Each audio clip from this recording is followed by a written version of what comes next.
บังอ่อนงามซึ้งงามจิตใจพาให้ลำพึงน้องงามเป็นหนึ่ง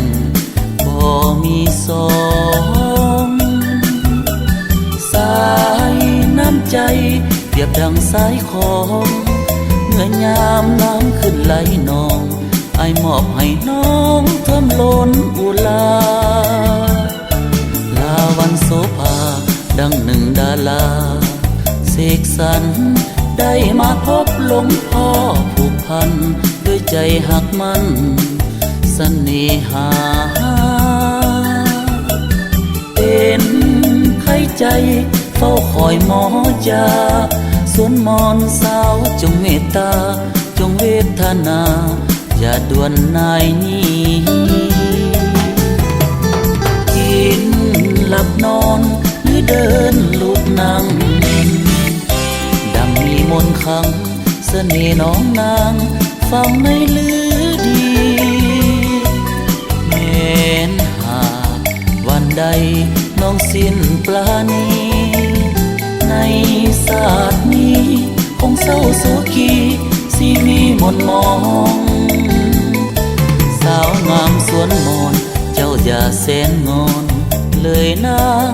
หากได้ฮักสมใจดังหวังห่วมสรรสร้างทางฮักดังใจป้องเป็นเพื่อนใจเมื่อยามเศร้ามองอายจะ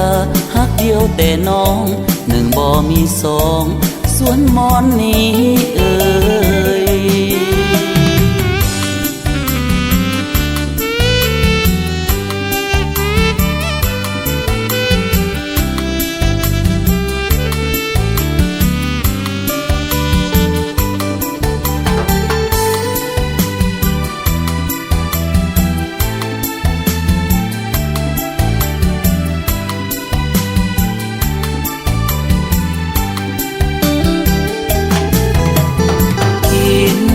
หลับนอนหรือเดินลุกนั่งดังมีมนต์ขังเสน่ห์น้องนางฟังไม่ลือดีแม้นหาก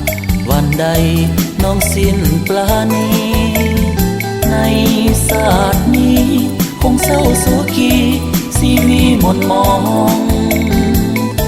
สาวงามสวนมนเจ้าอย่าแสนงอนเลยนางหากได้ฮักสมใจดังหวังห่วมสรรสร้างทางฮักดังใจป้องเป็นเพื่อนใจเมื่อยามเศร้ามองอายจะฮักเดียวแต่น้องหนึ่งบ่มีสองสวนมอนนี้เอ่ยลาลาลาลาลาลาลาลาลาลาลาลาลาลาลาลาลาลาเป็นเพื่อนใจเมื่อยามเศร้ามองอายจะ